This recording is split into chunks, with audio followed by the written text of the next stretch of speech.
উমরে ফারুক সালাত শুরু করলেন, ফজরের সালাত, আল্লাহু আকবার।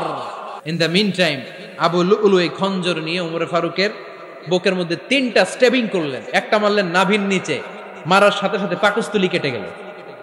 আরেকটা মারলেন পাজরে, পাজর ছিঁড়ে গেল। 3টা মারার পরে উমরে ফারুক বললেন, কাতালানি আল কাল, এক কুকুর আমাকে মেরে ফেলেছে। পেছন থেকে এক সাহাবীকে টান মেরে সামনের দিকে নিয়ে গেলেন, তুমি নামাজের ইমামতি করাও। আর ওমরে ফারুককে বাকিরা ধরাধরি করে পেছনে নিতে আরম্ভ করলেন। আর এই আত্মাই আক্রমণ যে করেছে সে কাতারের মাঝখান দিয়ে যেতে আরম্ভ করলো আর 2 দিকে ছুরি মারতে আরম্ভ করলো। 13 জন সাহাবীর গায়ে ছুরি মেরেছে, 7 জন সাহাবা স্পট ডেথ, জায়গায় মৃত্যু। এই ভয়ঙ্কর অবস্থা দেখে এক সাহাবী বুরনুস, এক ধরনের জুব্বা আছে মাথাওয়ালা, অনেকে জ্যাকেট পরছেন না এরকম মাথাওয়ালা, লম্বা জুব্বা আছে আরবরা শীতে পরে মাথাওয়ালা, এই মাথাওয়ালা জুব্বা বের করে এক সাহাবী জালের মতো তার দিকে উড়ায় মারল। ওই বুরনুসের মধ্যে পেঁচিয়ে আবু লুলু মাটিতে পড়ে গেল আর সুইসাইড করে ফেলল, নিজের বুকে নিজে মেরে আত্মহত্যা। যেই সাহাবীকে ইমামতির জন্য দাঁড় করালেন উনি ছোট্ট সূরা দিয়ে, প্রথম রাকাতে সূরা আল কাউসার, দ্বিতীয় রাকাতে সূরাতুল ইখলাস দিয়ে নামাজ শেষ। উমরে ফারুক বেহুশ। উমরে ফারুক কি বেহুশ। সবাই কান্নাকাটি করতেছে, সবাই দেখতে গেলেন, এখন হুঁশ ফিরে না। মুখের মধ্যে, মুখ খুলে রাষ্ট্রের চিকিৎসক মুখের মধ্যে দুধ দিলেন, ওই নাভি দিয়ে দুধ বের হয়ে যায়, পাকস্থলী কেটে ওখান দিয়ে দুধ বের হয়ে যাচ্ছে। তারা বলল ওনারে বাঁচানো সম্ভব না, দেখেন হুঁশ ফিরে কিনা। হুঁশ ফিরলে ওনার পরে কে আমির হবে, উনি যেন প্যানেল ঠিক করে দিয়ে যায়। সবাই তাকিয়েছে ওমরে ফারুকের চোখের দিকে। আল্লাহর মেহেরবানিতে ঘন্টা খানিক পরে উনি চোখ খুললেন। চোখ খোলার পরেই বলেন নাই, ও মা আমি মরে যাই। চোখ খোলার পরে উনি বলেন নাই, কে মারলো আমারে। চোখ খোলার পরে উনি বলেন নাই, আমার পরে নেতা কে হবে। চোখ খোলার পরে সর্বপ্রথম কথাটি ছিল, আসল্লান নাস, আমার নেতৃত্বে যে ফজরের নামাজটা শুরু হয়েছিল এটাকে ঠিকমতো তোরা পড়েছিলি। আমার নেতৃত্বে যে ফজরের জামাত শুরু হয়েছিল সেটা ঠিকঠাক মতো সমাপ্ত হয়েছিল কিনা আগে বল। আসল্লান নাস, নামাজটা হয়েছে কিনা বল। সুবহানাল্লাহ বলতে পারলেন না? This is Umar, hour super hero. নেতা অনেকগুলো লাগে না, এরকম নেতা একটাই যথেষ্ট যে গোটা বিশ্বকে কাঁপায় দিতে পারে। চিল্লায় বলো ঠিক কিনা। বিশ্বনবী মক্কায় বসে বসে তাহাজ্জুদের সালাত পড়ে আল্লাহর কাছে দোয়া করলেন, আল্লাহুম্মা আইজ্জাল ইসলাম বিআহাব্বির রাজুলাইনি ইলাইক। ও আল্লাহ, 2 জন লোকের নাম বলবো, 2 জনের দরকার নেই, এই 2 জনের একজনকে আপনি ইসলামের সুশীতল ছায়া তোলে এনে ইসলামকে বিজয় দান করে দেন। মুহূর্তের মধ্যে দোয়াটা কবুল করে নিয়েছে কে? বিশ্বনবী বললেন, আল্লাহ 2 জনের নাম বলবো আজকের দোয়ায়। আবি জাহাল ইবনে হিশাম, হয়তো হিশামের বেটা আবু জাহেলকে আপনি ইসলামের ভিতরে নিয়ে আসেন, কিংবা ওমর ইবনুল খাত্তাব, খাত্তাবের বেটা ওমরকে আপনি ইসলামের ছায়া তোলে নিয়ে আসেন। ওমরে ফারুকের জন্য দোয়াটা কবুল করে নিয়েছে কে? মক্কার যে অবস্থা, আল্লাহর হাবিব সাল্লাল্লাহু আলাইহি ওয়াসাল্লাম বুঝলেন মক্কার এই 2 জনের একজন যদি আমার সাথে না থাকে তাহলে মক্কায় দাওয়াতি কাজ চালিয়ে যাওয়া যাবে। আল্লাহরে বললেন, আল্লাহ বেশি চাই না, এই 2 জনের একজন, হয় আবু জাহেল নয় ওমর, হয় আবু জাহেল নয় ওমর। বিশ্বনবী যখন দোয়া করলেন, এই দোয়ার একটা ইমানি ধাক্কা, নুরানি ধাক্কা সাইয়েদনা ওমরে ফারুকের হৃদয়কে স্পর্শ করে ফেলল। দোয়া ইজ লাইক এ মিসাইল। এই যে আমরা দোয়া করি এটা মিসাইলের মতো। যুদ্ধে মিসাইল হামলা করে না? মিসাইল হামলা করার পরে এই মিসাইল লক্ষ্য বস্তুতে যে ভেদ করে, ঠিক কিনা? তেমনি দোয়ার মতো যদি আপনি দোয়া করতে পারেন, আপনি যেই জন্য দোয়া করেছেন ঠিক ওই জায়গায় যে আপনার দোয়া স্পর্শ করে। সুবহানাল্লাহ পড়বেন না? বিশ্বনবীর দোয়ার মাধ্যমে প্রথমে সাইয়েদনা ওমরে ফারুকের হৃদয়ে এক ধাক্কা লাগলো। 2 নম্বরে রব্বুল আলামিন সূরাতুল হাক্কা দিয়ে ওমরে ফারুকের হৃদয়ের মধ্যে দিলেন এক ধাক্কা। পড়েন আল্লাহু আকবার। কোরআনের ভেতরে সূরাতুল হাক্কা নামে একটা সূরা আছে না নাই? আল হাক্কাতু মাল হাক্কা ওয়া মা আদরাকা মাল হাক্কা। পড়েন আল্লাহু আকবার। বিশ্বনবী যখন দোয়া করলেন ওই দোয়া যখন সৈয়দনা ওমর ফারুকের হৃদয়ে স্পর্শ করলো, সৈয়দনা ওমর ফারুক সব সময় বিশ্বনবীরে ফলো করতে আরম্ভ করলেন। বিশ্বনবী ডানে গেলে লুকিয়ে লুকিয়ে ওমর ফারুক ডানে যায়, বিশ্বনবী বায়ে গেলে লুকিয়ে লুকিয়ে ওমর ফারুক বায়ে যায়। বিশ্বনবী একবার মসজিদুল হারামে যে নামাজ পড়তে শুরু করলেন, ওমর ফারুক তখন বিশ্বনবীর পিছু পিছু ছদ্মবেশে পেছন থেকে যে বিশ্বনবী কিভাবে নামাজ পড়ে দেখতে শুরু করলেন। বিশ্বনবী ইন দা মিন টাইম এশারা নামাজে আল হাক্কাতুমাল হাক্কা তেলাওয়াত শুরু করে দিলেন। আল হাক্কাতুমাল হাক্কা তেলাওয়াত শুরু করে দিলেন। তেলাওয়াত করতে করতে বিশ্বনবী যখন তেলাওয়াত করতেছে, ওমর ফারুক এরকম দুলতেছে আর মজা পাচ্ছে। ওমিয়া বিশ্বনবীর কণ্ঠ বুঝি আমার মতো কণ্ঠ, আপনার মতো কণ্ঠ, আহমদ বিন ইউসুফের কণ্ঠ, আব্দুল বাসিতের কণ্ঠ না। বিশ্বনবীর গলায় যে কি সুরের ঝংকার আল্লাহ দিয়েছেন, কি সুরের লহরী আল্লাহ দিয়েছেন, একবার যে শুনতো পাগল হয়ে যেত। আল্লাহু আকবার। বিশ্বনবী সূরা হাক্কা মন্ত্রমুগ্ধ তেলাওয়াতে, মন্ত্রমুগ্ধ সুর দিয়ে, মন্ত্রমুগ্ধ কণ্ঠ দিয়ে তেলাওয়াত করতে লাগলেন। এশার সালাতে ওমর ফারুক দুলতে লাগলেন। ওমর ফারুক যত শুনেন অবাক হয়ে যায়, যত শুনেন অবাক হয়ে যায়, যতই শুনে অবাক। কিরে? কারণ তিনি আরবি ভাষা বুঝতেন। এত সুন্দর শব্দের গাঁথুনি, এত প্রাঞ্জল বর্ণনা, এত সুন্দর অন্তমিল, এটা কবিতা না হয়ে পারে না। উনি মনে মনে ভাবলেন এটা মনে হয় কবিতা। It might be poem, it could be poem. Muhammad মনে হয় কবি হয়ে গেছে, তার কাব্য প্রতিভা দিয়ে সে এটা বানিয়েছে। তা না হলে এত সুন্দর কথা, এটা কবিতা না হয়ে পারে। ইন দ্য মিন টাইম বিশ্বনবী কিন্তু দেখতেছে না যে পেছনে ওমর। বিশ্বনবী তেলাওয়াত করছিলেন। ইন দ্য মিন টাইম বিশ্বনবী পড়ছিলেন ওমা হুয়া বিকাউলি শাইরিন কলিলাম মা তুমিনুন। এই আয়াতের অর্থ হলো এটা কোনো কবির কথা নয়, খুব অল্প সংখ্যক লোকই তোমরা ঈমান আনো। সুবহানাল্লাহ পড়ে। এটাকে বলে কোইনসিডেন্ট।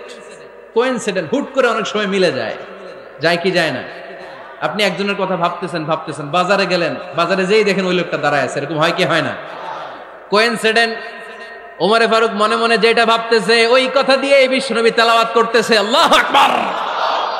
বিশ্বনবী যে আয়াত তেলাওয়াত করছিলেন, আয়াতের অর্থ হলো এটা কোনো কবির বানানো কবিতা না, খুব অল্প সংখ্যক লোকই তোমরা ঈমান আনো। ওমর ফারুক আটকে উঠলেন, থমকে দাঁড়ালেন। ঘটনা কি? আমি মনে মনে ভাবলাম, কি রে এত সুন্দর কথা, এটা তো মানুষের কথা হতে পারে না, এটা নিশ্চয়ই কবিতা, কবির কথা। কিন্তু মুহাম্মদ এখন আবার পড়তেছে ওমা হুয়া বিকাউলি শাইর, এটা কোনো শায়েরের, কবির কথা নয়। কলিলাম মা তুমিনুন, অল্পই তোমরা ঈমান আনো। তার মানে আমার মনে যা চলে মুহাম্মদ এটা টের পায়। মুহাম্মদ গণক। নাউজুবিল্লাহ পড়বেন না? মুহাম্মদ অনেক বড় মাপের একজন গণক।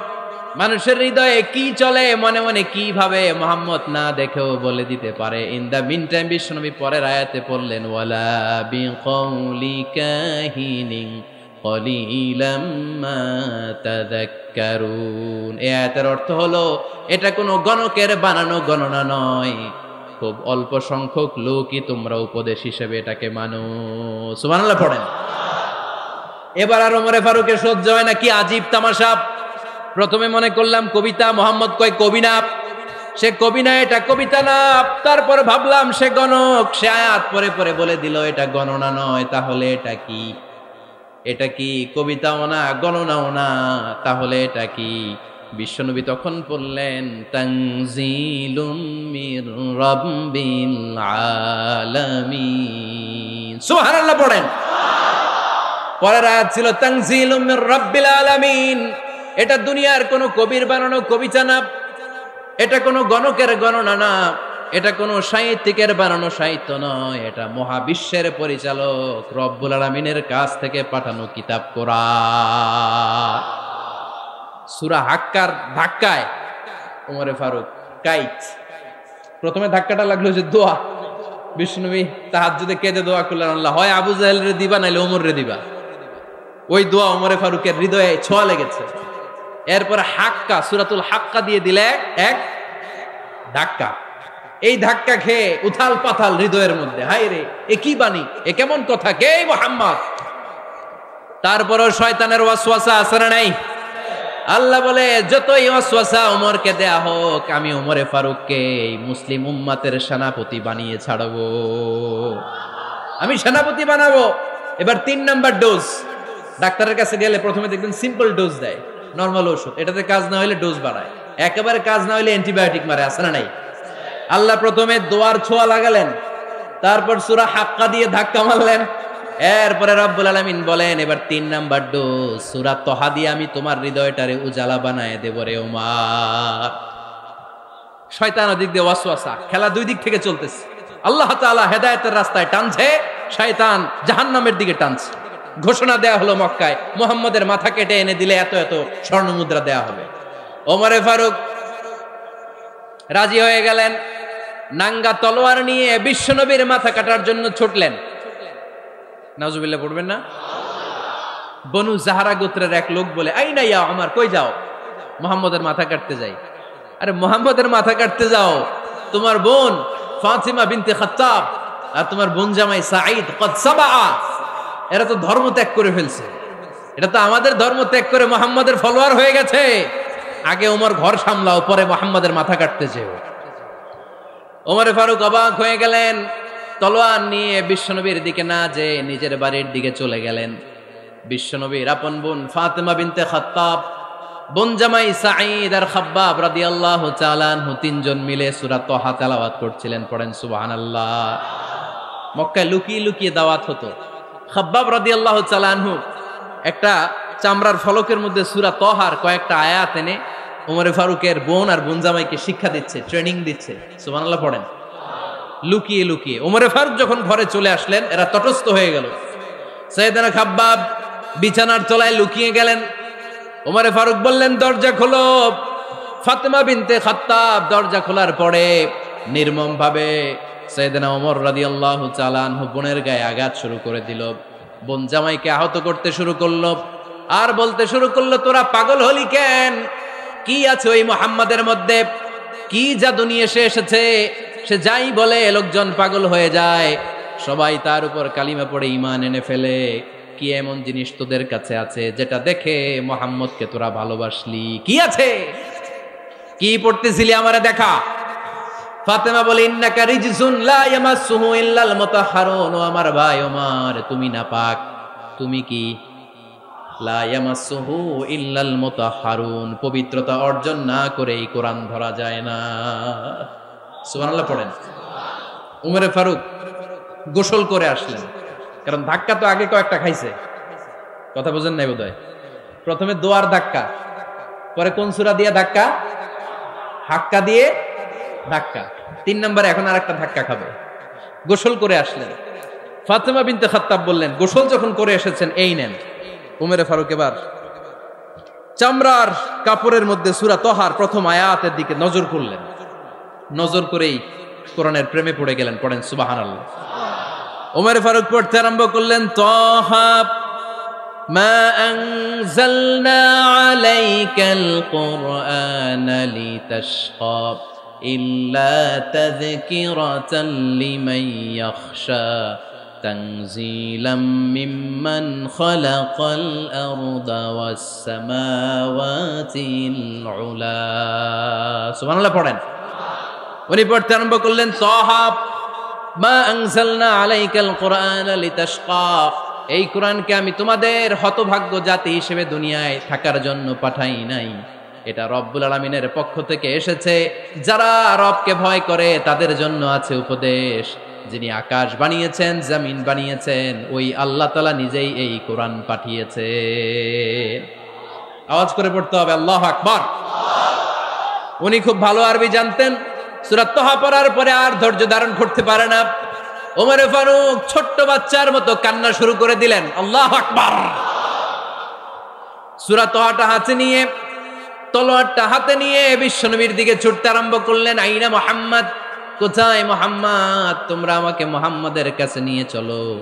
বিশ্বনবী তখন সাফা পাহাড়ের পাদদেশে দারুল আরকাম ইবনে আলকামের ঘরে লুকিয়ে লুকিয়ে কোরআনের দাওয়াত দিতেন।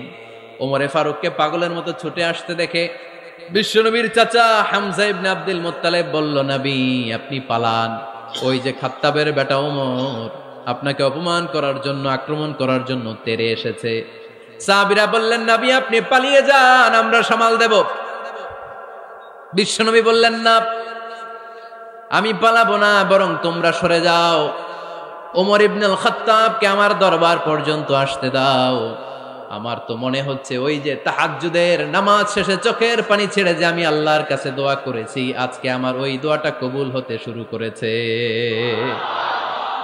আমার তো মনে হচ্ছে আমার ওই দোয়া কবুল হবে, আসতে দাও। ওমর ফারুক এসে বললেন, আশহাদু আল্লা ইলাহা ইল্লাল্লাহ ওয়া আশহাদু আন্না মুহাম্মাদান আবদুহু ওয়া রাসূলুহু। আমি সাক্ষ্য দিলাম আল্লাহ ছাড়া কোনো ইলাহা নাই, নিশ্চয় আপনি আল্লাহর প্রেরিত বান্দা এবং রাসূল। পড়েন সুবহানাল্লাহ। ওমর ফারুক যখন কালিমা শাহাদা পড়ে মুসলমান হয়ে বিশ্বনবীর হাতে হাত রাখলেন, মুসলিম সাহাবীদের মধ্যে খুশি আর আনন্দের বন্যা বয়ে গেল। মুসলিম হাতে গোনা সাহাবারা আল্লাহর প্রশংসা করলেন। বিশ্বনবী সাইয়েদনা ওমর ফারুককে জড়িয়ে ধরলেন। ওমর ফারুক এবার বিশ্বনবীরে বললেন, নবী গো, আলাসনা আলাল হক, আমরা কি সত্যের উপরে আছি নাকি আমরা ভুলের উপরে আছি? বিশ্বনবী বললেন, বালা নাহনু আলাল হক, আমরাই সত্যের উপরে আছি। সুবহানাল্লাহ পড়েন। আলাসনা আলাল হক, নবী আমরা কি সত্যের উপরে নাই? হ্যাঁ অবশ্যই ওমর, তুমি সত্যের উপরে আছো। ওমরে ফারুক বললেন, তাহলে ফাফিমাল ইখতিফা, তাহলে লুকায় লুকায় আর দাওয়াত দেব কেন? আমি তো কালিমা পড়ে ফেলছি, আসেন আমার সাথে বের হই। ফাফিমাল ইখতিফা, আর লুকায় লুকায় কেন? আসেন আমরা বাইরে বের হই। বিশ্বনবী বললেন, ওমর এটা মাক্কি জীবন, এখানে আমরা একটু গোপনে গোপনে দাওয়াত দিতে চাই। ওমরে ফারুক বলে, না, আমার দায়িত্ব, আমি একটা মিছিল দিতে চাই নবী। আল্লাহর নামের তাকবীর দিতে দিতে দারুল আরকাম থেকে শুরু করে মসজিদুল হারাম পর্যন্ত একটা মিছিল দিয়ে আমি মক্কা কাঁপাইয়া দেব। অনুমতি দেন। বিশ্বনবী দিতে চান। ওমর ফারুক অনেক বোঝানোর পরে স্বল্প পরিসরের একটা অনুমোদন পাওয়া গেল বিশ্বনবী সাল্লাল্লাহু আলাইহি ওয়াসাল্লামের কাছ থেকে। কিন্তু মিছিল যে দিবে, মিছিলের জন্য লোকের দরকার আছে না নাই? এখানে লোক নাই, আমি একাই মিছিল দিতেছি।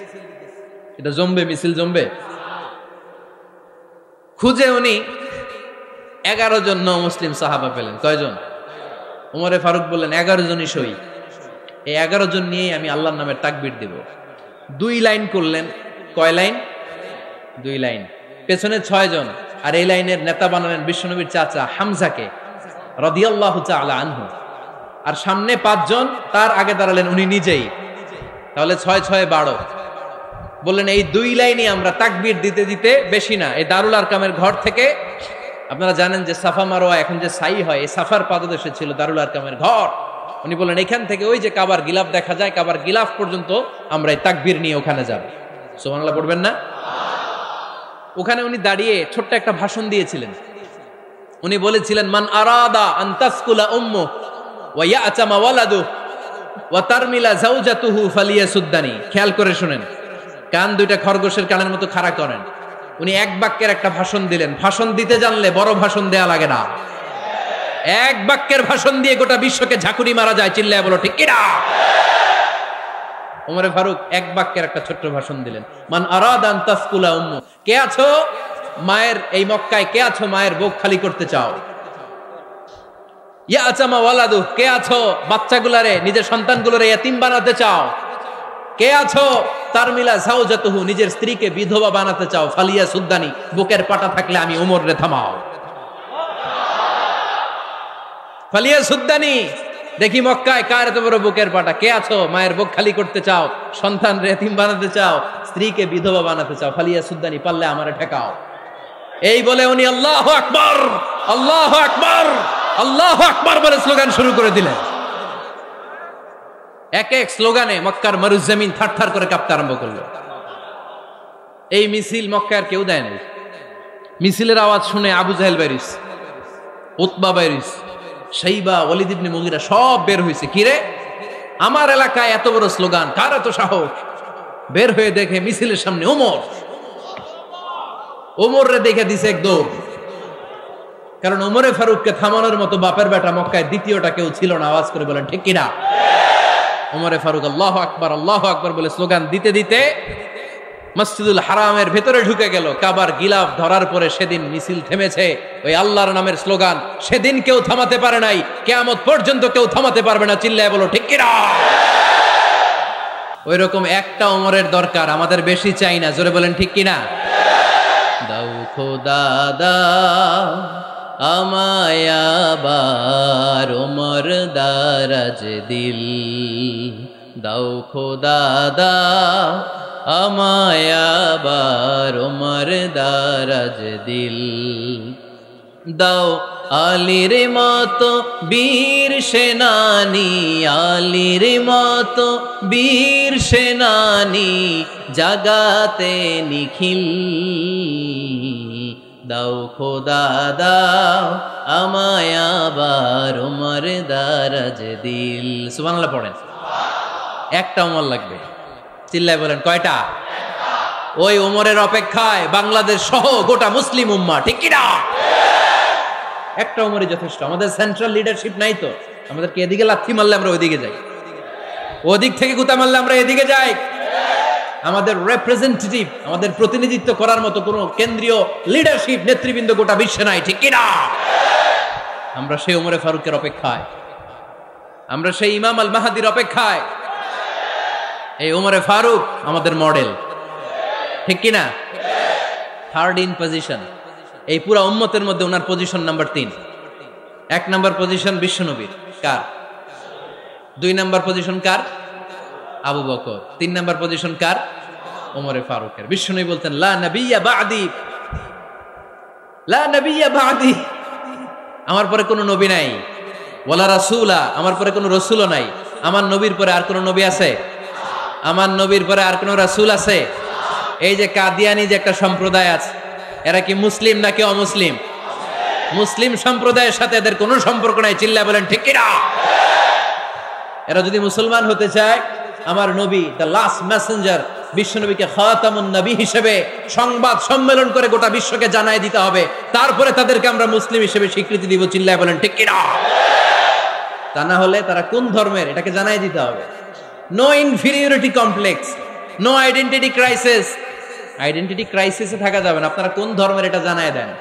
আপনারা বিশ্বনবীরও শেষ নবী মানবেন না, আবার মুসলিম বলেও নিজেদেরকে ট্যাগ লাগাতে চাইবেন। সাধারণ মুসলমানরা এটা এই ধোঁকাবাজি মানে না, চিল্লায় বলেন ঠিক কি না? আমার নবীর পরে কোনো নবী নাই, আমার রাসূলের পরে কোনো রাসূল নাই, ঠিক কি না? আল্লাহর হাবিব বলতেন লাউ কানা বা'দি নাবিয়্যুন লাকানা উমর, তবে আমার পরে যদি নবী হওয়ার যোগ্যতা কারো থাকে, আমার ওমরের ওই যোগ্যতা আছে। সুবহানাল্লাহ পড়েন। প্রভু তুমি বলেছো রাসূল দেবে না, বলনি দেবে না ওমর, বলনি দেবে না হামজা তারি, খালিদ বিজয় সম, তুমি বলেছো রাসূল দেবে না। সুবহানাল্লাহ পড়েন। এজন্য আমরা একটা ওমর চাই। কয়টা? বেশি লাগবে? নেতার মতো নেতা কয়টা লাগে? জোরে বলেন কয়টা? Enough, that's enough. Omar Farooq our superhero. ওনার সাথে বিশ্বনবী সাল্লাল্লাহু আলাইহি ওয়াসাল্লামের মুসাহারার সম্পর্ক ছিল। ওমরে ফারুক যে বিশ্বনবীর শ্বশুর, এটা অনেকে জানেই না। ওমরে ফারুক রাদিয়াল্লাহু তাআলা আনহু বিশ্বনবীর শ্বশুর ছিলেন। এটা আজকে নতুন শুনছেন, কে কে হাত তোলেন? দেখছেন হুজুর? সঠিক বলছি না আমি? অনেকে আমরা জানি না। মাশাআল্লাহ, জানতে লজ্জা নাই, শিখতে লজ্জা নাই। লজ্জা হচ্ছে অজ্ঞতায় আর মূর্খতায়, ঠিক কি না? আমরা শিখতে রাজি আছি। যে কথা বলে আমরা তার ছাত্র। আমার আগে হুজুর কথা বলতেছিলেন, আমরা ছিলাম ছাত্র। এখন আমি কথা বলতেছি, এখন আমরা সবাই হয়ে গেছি ছাত্র, ঠিক কি না? যিনি বলেন তিনি শিক্ষক, বাকিরা আমরা ছাত্র, ঠিক কি না? 4 খলিফার 2 খলিফা, ইসলামের 4 খলিফার 2 খলিফা বিশ্বনবীর মেয়ের জামাই, আর বাকি 2 খলিফা বিশ্বনবীর শ্বশুর। সুবহানাল্লাহ পড়েন। সাইয়েদনা আলী রাদিয়াল্লাহু তাআলা আনহু, সাইয়েদনা উসমান যুন-নূরাইন বিশ্বনবীর মেয়ের জামাই। উসমান রাদিয়াল্লাহু তাআলা আনহুর কাছে বিশ্বনবী 2 মেয়েকে বিয়ে দিয়েছিলেন। একজন মারা যাওয়ার পরে আরেকজন। বিশ্বনবী বলেছেন এরপরে আরেকটা থাকলে ওইটারও বিয়ে দিতাম। সুবহানাল্লাহ পড়বেন না? 2 জন ছিল মেয়ের জামাই আর 2 জন ছিল শ্বশুর। সাইয়েদনা আবু বকর শ্বশুর, বিশ্বনবীর স্ত্রী আম্মাজান আয়েশা রাদিয়াল্লাহু তাআলা আনহার বাবা। বিশ্বনবীর স্ত্রী আম্মাজান হাফসা রাদিয়াল্লাহু তাআলা আনহার বাবা ছিল সাইয়েদনা ওমর ফারুক। চিল্লায় পড়েন আল্লাহু আকবার। জান্নাতুল পজিশন না, সাইয়্যিদু কুহুলিল জান্নাহ। জান্নাতে যত নারীরা যাবে, নারীদের সর্দারিনী হবে সাইয়্যিদাতুনা ফাতেমা রাদিয়াল্লাহু তাআলা আনহা। এই ফরিদপুরের যত ইয়াং স্টাররা তোমরা যারা জান্নাতে যাবে, তোমাদের লিডার হবে সাইয়েদনা হাসান আর হুসাইন রাদিয়াল্লাহু তাআলা আনহুমা। আর বয়স্ক মুরব্বীরা যারা জান্নাতে ঢুকবেন, আপনাদের লিডার হবে সাইয়েদনা আবু বকর আর সাইয়েদনা ওমর ফারুক রাদিয়াল্লাহু তাআলা আনহু। সুবহানাল্লাহ পড়তে পারলেন না? ওমর ফারুক এটা সাধারণ কোনো ক্যারেক্টারিস্টিক্স নয়, ওনাকে আল্লাহ তাআলা নলেজও দিয়েছেন, আবার দিনদারিও দিয়েছেন। আমার দিনী ভাইয়েরা খেয়াল রাখবেন, কোনো আলেমের মধ্যে বা কোনো নেতার মধ্যে যদি এই দুইটার সমন্বয় আপনি পান, যে তার জ্ঞানও আছে আবার দিনদারিও আছে, he belongs the knowledge and he belongs the তাকওয়া, সে গোটা বিশ্বকে জয় করে ফেলবে, ঠিক কিনা? যার মধ্যে জ্ঞান আছে, যার মধ্যে তাকওয়া আছে, তারে কেউ থামায় রাখতে পারে? ওমরে ফারুককে এই দুই নেয়ামত দিয়ে ধন্য করেছে কে? সহিহ বুখারীর বর্ণনা, বিশ্বনবী সাহাবীদের সামনে একটা স্বপ্নের কথা বলছেন। বিশ্বনবী বললেন, আমি স্বপ্নে দেখলাম আমার আঙ্গুলের ফাঁকা থেকে দুধ বের হচ্ছে, আমি তৃপ্তি সহকারে দুধ খেলাম। খাওয়ার পরে দেখলাম আঙ্গুলের মধ্যে একটু দুধ লেগে আছে। আমার আঙ্গুলে অতিরিক্ত লেগে থাকা দুধটা আমি ওমরে ফারুকের মুখের মধ্যে লাগিয়ে দিলাম।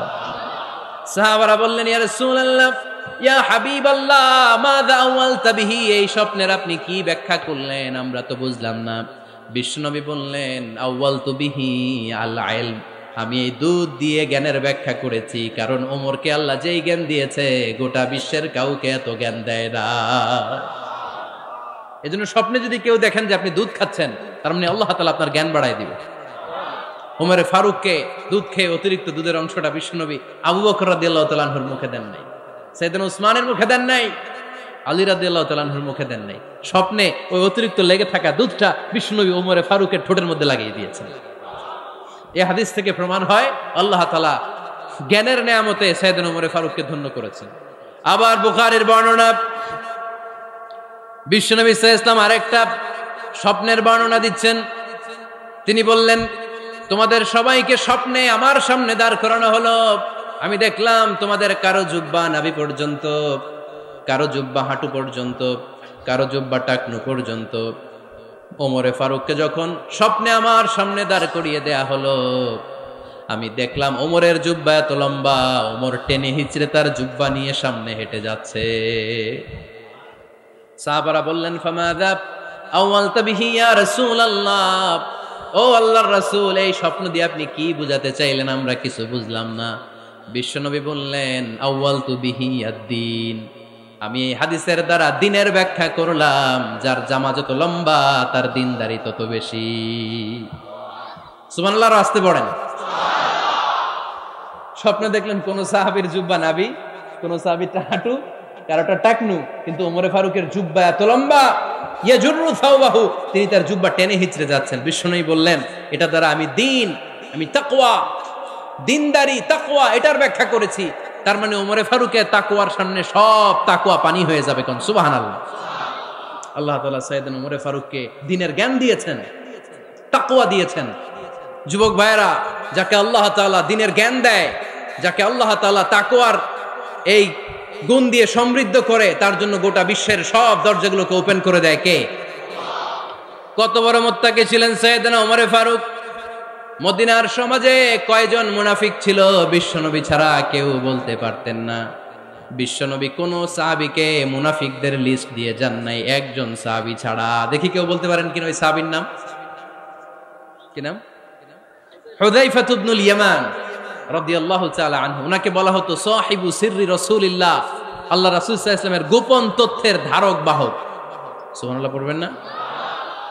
বিশ্বনবী ইন্তেকালের আগে মদিনার সমাজে মোট কয়জন মুনাফিক আছে, এই তথ্য আবু বকরকে বলেন নাই, ওমর রাদিয়াল্লাহু তাআলা আনহুকে বলেন নাই, উসমান রাদিয়াল্লাহু তাআলা আনহু, আলী রাদিয়াল্লাহু তাআলা আনহু, আশারাতুল মুবাশশিরিনা বিল জান্নাহ কোন সাহাবীকে বলেন নাই। শুধুমাত্র কেবলমাত্র একমাত্র হুযায়ফা ইবনুল ইয়ামান রাদিয়াল্লাহু তাআলা আনহুর কাছে মুনাফিকদের লিস্টে বিশ্বনবী দিয়ে গিয়েছেন।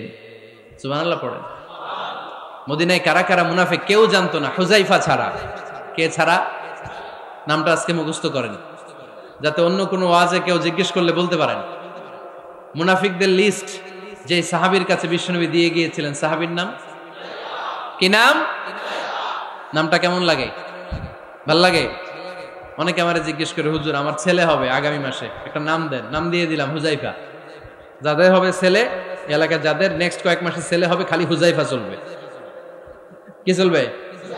ভাল লাগে নামটা? ভাল লাগে, রাইখেন, অনেক সুন্দর নাম। উনি জানতেন মুনাফিক কারা। দেখেন ওমরে ফারুকের তাকওয়ার লেভেলটা কত হাই। ওমরে ফারুক একদিন হুযায়ফা রাদিয়াল্লাহু তাআলা আনহুর কাছে গেলেন, যে বললেন, হুযায়ফা, বিশ্বনবী ইন্তেকালের আগে মুনাফিকদের নামের লিস্টটা কারো কাছে দেয় নাই, আমার জানা নাই, সাইয়েদনা আবু বকরের জানা নাই, কোন সাহাবীর জানা নাই, তুমি ছাড়া। আমি তোমার কাছে জানতে চাই, আমি ওমরের নামটা ওই মুনাফিকদের খাতায় আছে কিনা আমার একটু বলো। আমার ওমরের নামটা ওই মুনাফিকদের লিস্টিতে একটু আছে কিনা, নামটা একটু বলো। যদি থাকে আমি ভালো হয়ে যাব, আমি নেফাকি দূর করে পাক্কা মুমিন হতে চাই। আমার নাম যদি মুনাফিকের লিস্টে থাকে আমি তো শেষ। হুযায়ফা চোখের পানি ছেড়ে দিয়ে বলে, আমিরুল মুমিনিন, কেমন প্রশ্ন করলেন আপনি? আপনি বিশ্বনবীর শ্বশুর, এই উম্মতে আপনার পজিশন 3 নাম্বার। আপনারে মুনাফিকরা ভয় পায়, শয়তান আপনারে ভয় পায়। আপনি জান্নাতে সব বয়স্ক লোকদেরকে নিয়ে জান্নাতের মধ্যে আগে আগে ঢুকবেন, কেমন করে মুনাফিকদের কাতারে আপনার নাম থাকতে পারে ওমর? সুবহানাল্লাহ পড়ে। কি বিনয়ী, কি তাকওয়া। হুযায়ফাকে যে ধরতেন, হুযায়ফা একটু বলো না আমার নামটা মুনাফিকদের লিস্টিতে আছে কিনা। ওমরে ফারুকের যদি এই টেনশন থাকে যে আমি মুনাফিক হয়ে গেলাম কিনা, আমাদের এই টেনশন থাকার দরকার আছে না নাই? হ্যাঁ, যেন সব সময় আল্লাহর কাছে দোয়া করতে হবে, আল্লাহ তুমি নেফাকি থেকে আমাদেরকে বাঁচাও। আরো জোরে পড়েন আমিন। আপনারা ওঠা বসা শুরু করলেন কেন? অনেক রাত হয়ে গেছে তাই? হ্যাঁ, শেষ করে দেই তাহলে না? যে অনেকের কষ্ট হচ্ছে মনে হচ্ছে। হ্যাঁ, এক নম্বরে যাচ্ছে এইটা সব মুখস্থ দেখি। হ্যাঁ, 1 নাম্বার, 2 নাম্বার, 3 নাম্বার। 1 নাম্বার হইল পেশাবখানা, 2 নাম্বার পায়খানা, 3 নাম্বার নাকি এইটা?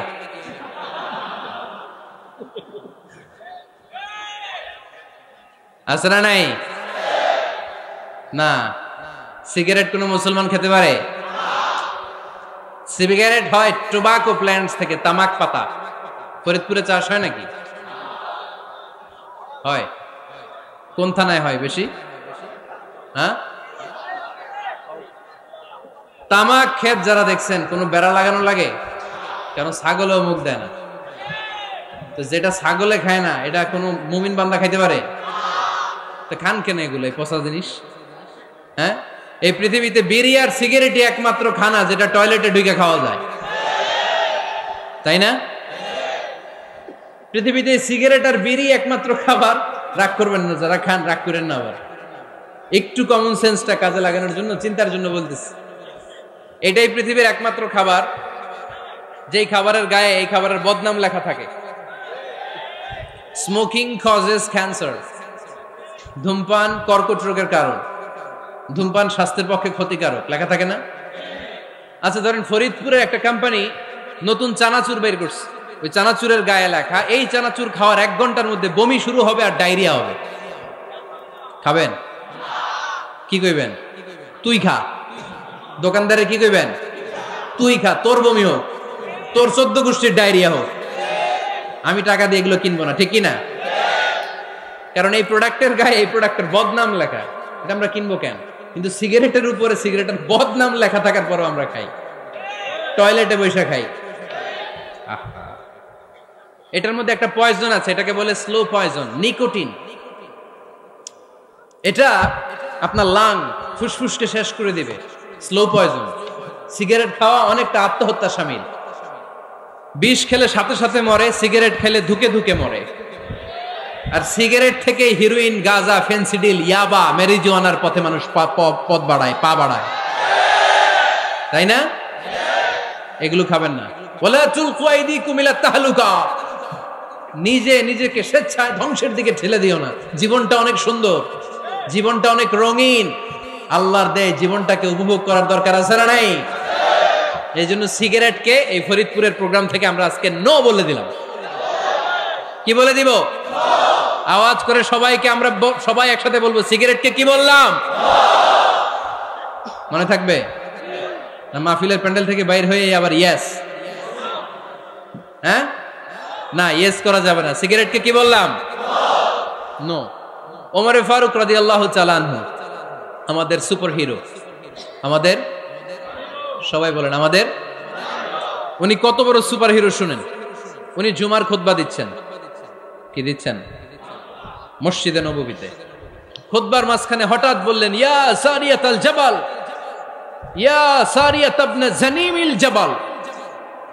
এই কথা বলেই আবার খুতবা দিতে শুরু করলেন। উনার এই ইয়া সারিয়াত ইবনে জানিমিল জাবালের সাথে আগের কথারও কোনো মিল নাই, পরের কথারও কোনো মিল নাই। জুমার নামাজের পর মুসল্লি সাহাবারা ধরলেন, বললেন, ইয়া আমিরাল মুমিনিন। খুতবার মাঝখানে হঠাৎ করে ইয়া সারিয়াত ইবনে জালিমিল জাবাল বলে আপনি চিৎকার করলেন কেন? আপনার এই বাক্যের সাথে আপনার খুতবার আগের বাক্যের কোনো মিল নাই, আপনার খুতবার পরের বাক্যেরও কোনো মিল নাই। এই কথা আপনি কারে বললেন, কারে উদ্দেশ্য করে বললেন? এই কথার তাৎপর্য কি আমাদেরকে বুঝিয়ে বলেন। ওমরে ফারুক বললেন, আমি যখন খুতবা দিচ্ছি আমি দেখতে পেলাম ওই যে কয়েক মাস আগে আমি আমার মুসলিম সেনাবাহিনী পারস্যে আক্রমণের জন্য পাঠিয়েছি, বর্তমান ইরানের ওই বিশাল এলাকাতে পারস্যে আমি আমার ব্যাটালিয়ন পাঠিয়েছি। আমি হঠাৎ করে দেখতে পেলাম আমার মুসলিম বাহিনীর সেনাপতি যুদ্ধের এক পর্যায়ে তার ডানে আছে উপত্যকা, বায়ে আছে পাহাড়, সে পাহাড়ি রাস্তা ছেড়ে দিয়ে উপত্যকার দিকে যেতে শুরু করেছে। আমি দেখতে পেলাম আমার মুসলিম বাহিনী যদি উপত্যকার দিকে ছুটে বেড়ায়, কাফির মুশরিকরা আমার মুসলিম বাহিনীকে কচুকাটা করে ফেলবে। তাই আমি এখান থেকে তাদেরকে কমান্ড দিয়ে বলেছি, ইয়া সারিয়াতাল জাবাল, উপত্যকার দিকে নয় পাহাড়ের দিকে যাও, তাহলেই তোমাদের বিজয় নিশ্চিত হয়ে যাবে। উপত্যকার দিকে যেও না, ইলাল জাবাল, ইলা সারিয়াতিল জাবাল, পাহাড়ের দিকে ছোট। সাহাবারা অবাক, ঘটনা কি? উনি বসে আছেন মদিনায় মসজিদে নববীর মিম্বারে দাঁড়িয়ে, উনি যদি ইয়া সারিয়াতাল জাবাল বলে এটা কি ইরানে যাবে নাকি? ও মিয়া, তখনকার সময়ে বর্তমানের মতো মোবাইল ছিল নাকি, ইন্টারনেট ছিল নাকি, কিছু ছিল? খালি মুখে আমি যদি বলি ইয়া সারিয়াতাল জাবাল, এটা ইরানে যাবে, ইন্ডিয়ায় যাবে, ঢাকায় তো যাবে না, ফরিদপুর শহরেই তো বসবে না, ঠিক কিনা? কিন্তু এটা আমিরুল মুমিনিন বিশ্বাসী সাহাবারা বিশ্বাস করে নিল। কিছু মুনাফিক ছিল, এরা কয় না ঝামেলাস, এটা তো সম্ভব না। এক কাজ করি, এই সেনাপতি যখন বিজয়ী বেশে মদিনায় ফিরে আসবে আর আমরা ধরব। এরা দিন গুনতে লাগলো, এই সেনাপতি মুসলিম বাহিনী নিয়ে পারস্য জয় করে কবে ফিরে আসবে। এই মুনাফিকের দলগুলো কখনো সেনাবাহিনীকে অভ্যর্থনা জানাতে যেত না, কিন্তু এইবার সবার আগে মদিনার উপকণ্ঠে যে সেনাপতিদেরকে অভ্যর্থনা জানানোর জন্য ফুল নিয়ে রেডি, ফুল নিয়ে দাঁড়ায় সেনাপতি ঢুকার সাথে সাথে ধরছে, এই সেনাপতি কোত্থেকে আসছে? কয় পারস্য জয় করে আসছে। কয় এমন এমন দিন, জুমার দিন দুপুর বেলা যুদ্ধের মাঝখানে আমিরুল মুমিনিনের কণ্ঠের কোন কথাবার্তা শুনছো নাকি? সেনাপতি অবাক, কয় তোমরা জানলা কেমনে? শুনছি তো। সুবহানাল্লাহ পড়বেন না? আমরা যুদ্ধে একটা ভয়ঙ্কর অবস্থার মধ্যে ছিলাম, পেছন থেকে শত্রুরা আমাদেরকে আক্রমণ করতে শুরু করে দিল। ডানে যাব না বায়ে যাব, সামনে যাব নাকি পেছনে যাব, রাস্তা খুঁজে পাচ্ছি না। ডান দিকে ছিল আমাদের উপত্যকার রাস্তা, বাঁ দিকে ছিল পাহাড়ি পথ। আমরা সোজা পথ হবে মনে করে উপত্যকার দিকে ছুটতে আরম্ভ করলাম। হঠাৎ করে আমিরুল মুমিনিনের কণ্ঠ বজ্র কণ্ঠে আমার কানের মধ্যে ভেসে আসলো। আমার মনে হলো আমিরুল মুমিনিন কেমন যেন আমাকে কমান্ড দিচ্ছেন আর বলছেন, ইয়া সারিয়াতাল জাবাল, ডান দিকে উপত্যকার পথে নয়, তাড়াতাড়ি পাহাড়ের দিকে সৈন্য বাহিনী নিয়ে উঠে যা। পাহাড়ের দিকে, ডানে না, this is wrong track and this is the right track. ওই দিন যদি ওমরে ফারুকের ওই গাইডলাইন, আমিরুল মুমিনিনের কমান্ড যদি আমি না শুনতাম, আজকে বিজয়ের বেশে ফিরতেও পারতাম না, আমাদের চেহারাও তোমরা দেখতে পেতে না। ওমরে ফারুকের ওই কমান্ড, ওই গাইডলাইন অদৃশ্য থেকে শোনার কারণে এই পারস্যের মধ্যে আমাদেরকে সেই যুদ্ধে বিজয় দান করেছে কে? দিস ইজ ওমরে ফারুক, দিস ইজ ওমরে ফারুক। বিশ্বনবী বলতেন, ওমর মা লাকিয়াকা শাইতানু সালিকান ফাজ্জান ইল্লা সালাকা ফাজ্জান গায়রা ফাজ্জিক। ওমর, শয়তান ইবলিস যদি তোমার কোনো রাস্তা দিয়ে হাঁটতে দেখে, শয়তান ওই রাস্তা রেখে দিয়ে অন্য রাস্তা দিয়ে হাঁটে। সুবহানাল্লাহ বাড়িতে যায় বললেন, কে বলতেছে? বিশ্বনবী। কার ব্যাপারে? ওমরে ফারুকের ব্যাপারে। শয়তান যদি দেখে যে ওমরে ফারুক এই রাস্তা দিয়ে হাঁটতেছে, শয়তান ওই রাস্তা রেখে দিয়ে অন্য রাস্তা দিয়ে হাঁটে। সুবহানাল্লাহ পড়েন। রাত্রিবেলা আমরা আমাদের বাচ্চা ছেলে মেয়েদেরকে যখন খাওয়াই, বাচ্চারা খেতে চায় না, এরকম হয় আপনাদের ফরিদপুর এলাকায়? হ্যাঁ, এই এলাকায় হয় নাকি? খেতে চায় না বাচ্চারা, এই চকলেট দেখায়া, এই মিনা কার্টুন দেখায়া, এইটা সেইটা এগুলো সেগুলো বলে, গল্প টল্প বলে ভুলায়া খাওয়ানো লাগে, তাই না? তারপরও খায় না। আমারও ছোট মেয়ে আছে, খেতে চায় না, এইটা সেইটা এমনি সেমনি খাওয়ানো লাগে। তো শেষে না পেরে মা বাবা বলতে বাধ্য হয়, ওই যে ভূত আসতেছে, ভূত, তাড়াতাড়ি তাড়াতাড়ি খাও, নাহলে যে ভূত ধরবে তোমারে। ওই যে বাঘ আসতেছে, বাঘ, তাড়াতাড়ি খাইলে নাহলে বাঘে কামড়াবে। বলি না আমরা? আপনারা কি বলেন? ভূত। আর কি বলেন? হ্যাঁ হ্যাঁ, আচ্ছা, এক এক জায়গায় এক একটা আমরা বলি, ভূত আসবে, বাঘ খাবে, ভাল্লুক খাবে, তাড়াতাড়ি খাও। মদিনাতে যখন ওমরে ফারুক আমিরুল মুমিনিন, মদিনার মায়েরাও বাচ্চাদেরকে খাওয়াতে পারতো না, ছোট্ট মেয়েদেরকে খাওয়াতে পারতো না, খাওয়া নিয়ে যন্ত্রণা করতো। বাচ্চারা যখন মদিনায় খেতে চাইতো না রাত্রি বেলায়, মদিনার মায়েরা বলতো তাড়াতাড়ি খাও, হা হুয়া ইয়াতি উমর, হা হুয়া ইয়াতি উমর, তাড়াতাড়ি খা, নাইলে ওই যে ওমর আসতেছে, Omar. This is our superhero সাইয়েদনা ওমর ফারুক রাদিয়াল্লাহু তাআলা আনহু। শুধু শয়তানি ভয় পেত না, মুনাফিকরাও ভয় পাইত, জমের মতো ভয়। শুধু তাই না, আমাদের আম্মাজান বিষ্ণু ইসা ইসলামের স্ত্রীরাও ওমর ফারুককে ভয় পেতেন। সুবহানাল্লাহ কইবেন না? মাঝে মাঝে বিষ্ণু ইসা ইসলামের সাথে আম্মাজান আয়েশার ঝগড়া হতো, হতো না? আপনাদের ফ্যামিলিতে ঝগড়া হয়? হয় না? হয় না? কার কার দেখি? ওরে আল্লাহ, অনেক আল্লাহর ওলি আছে তো এই জায়গায়। ঝগড়া হয় না? কি কথা কয়, ঝগড়া হয় না বলে?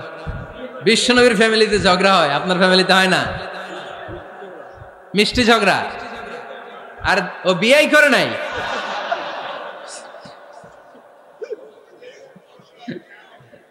ঝগড়া তো হবেই, দাম্পত্য জীবনের মজাটাই তো এখানে।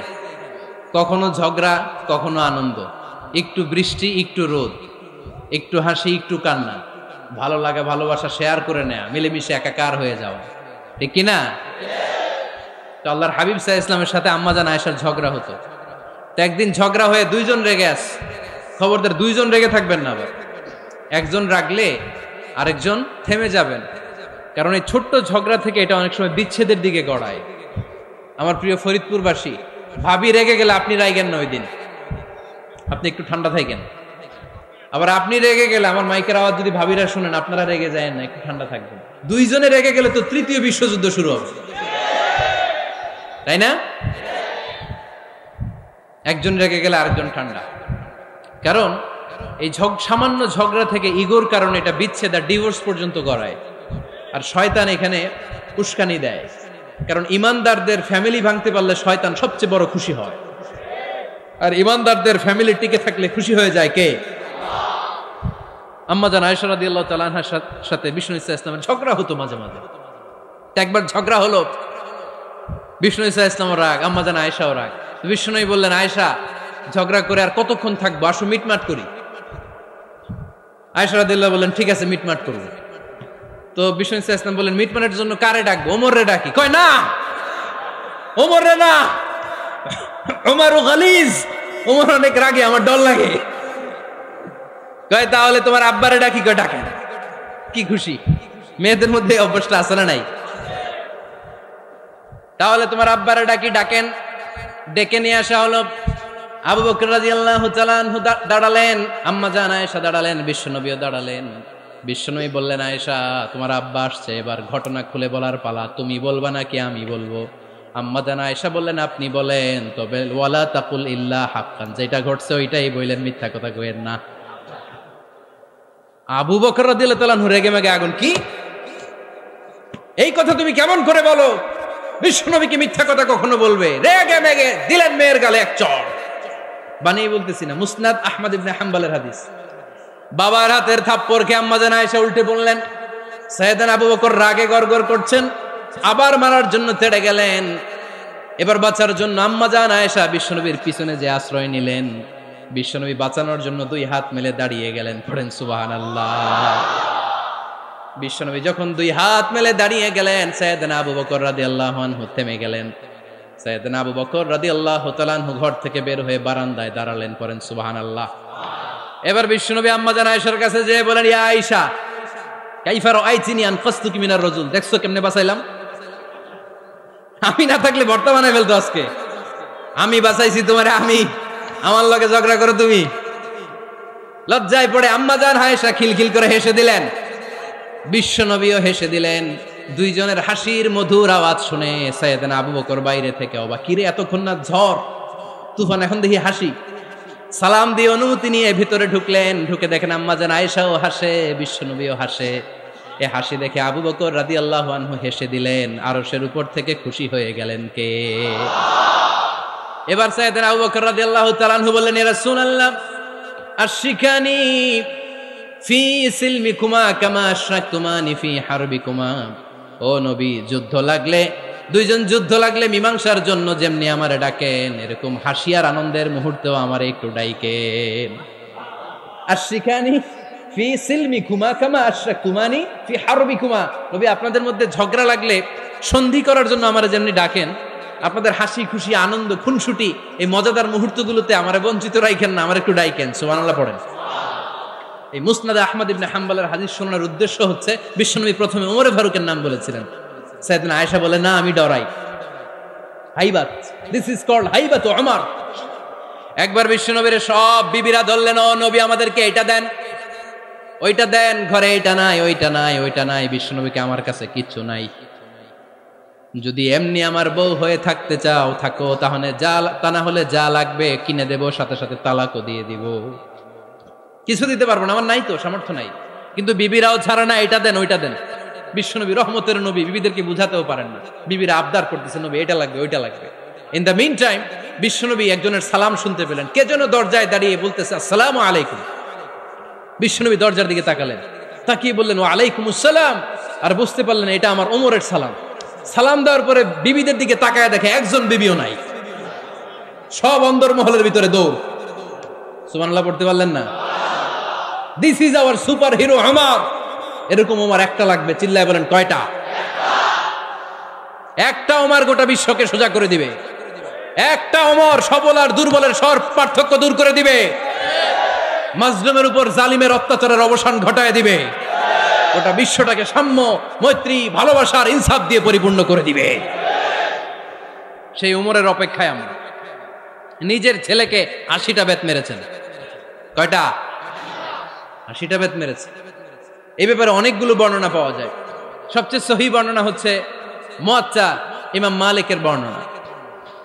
ওমরে ফারুক রাদিয়াল্লাহু তাআলা আনহুর ছেলে আব্দুর রহমান মারুফুন বিআবি শাহমা ছিলেন মিশরে। ওখানে নাবিজ খেয়েছিলেন। নাবিজ হচ্ছে আরব দেশের লোকেরা দুধের মধ্যে শক্ত খুরমা রাত্রেবেলা ঢেলে দিত। ঢেলে দিলে সারা রাত ওই খুরমার রসটা দুধের সাথে মিশে দুধটা লাল হয়ে যেত। এটারে সকালবেলা খেত, খুব সুস্বাদু। এটাকে বলে নাবিজ। কিন্তু এটা রাতে ভিজাইলে সকালেই খাইতে হয়, রেখে দিলে আবার একটু সমস্যা হয়। এটা অনেকটা তারির মতো হয়ে যায়, মাতলামি চলে আসে। তো ওমরে ফারুকের ছেলে নাবিজ খেয়েছেন, মদ খাননি, নাবিজ। কিন্তু নাবিজ খাওয়াতে সাকরান চলে এসেছে। সাকরান চলে আসাতে এটা যখন প্রমাণিত হয়েছে, আমর ইবনে আস রাদিয়াল্লাহু তাআলা আনহু নাকি 80 বেত মেরেছেন মিশরে। কয় বেত? নিয়ম হচ্ছে সবার সামনে, কিন্তু সবার সামনে না মেরে একটু গোপনে মেরেছে। এই তথ্য যখন ওমরে ফারুকের কাছে এসেছে, উনি বললেন, না, মারতে হবে সবার সামনে, আলাদা মাল্লা কেন? ও মদিনায় ফিরে আসলে আমি আবার 80টা মারব। মদিনায় ফিরে আসার পরে সাইয়েদনা ওমরে ফারুক ওই আগের 80টারে আর ধরেন নাই, নিজ হাতে আবার 80টা বেত মেরেছেন। এই বেত মারার 1 মাস পরে এই আবু শাহমা ইন্তেকাল করেছে। অনেক ঐতিহাসিক বলে এই বেতের আঘাতে মরেছে, কেউ কেউ বলেছে নিজের রোগের কারণে মরেছে। কিন্তু দিস ইজ দ্য ইনসাফ সিস্টেম অফ ওমর। নিজের ছেলে বলে ছেড়ে দেয় নাই। এখন নিজের ছেলে হইলে 7 খুন মাফ, নেতার ছেলে হইলে 10 খুন মাফ, এলাকার মোড়লের ছেলে হইলে 10 খুন মাফ। নো পার্সিয়ালিটি ইন ইসলাম। ইসলামে পার্সিয়ালিটি নাই।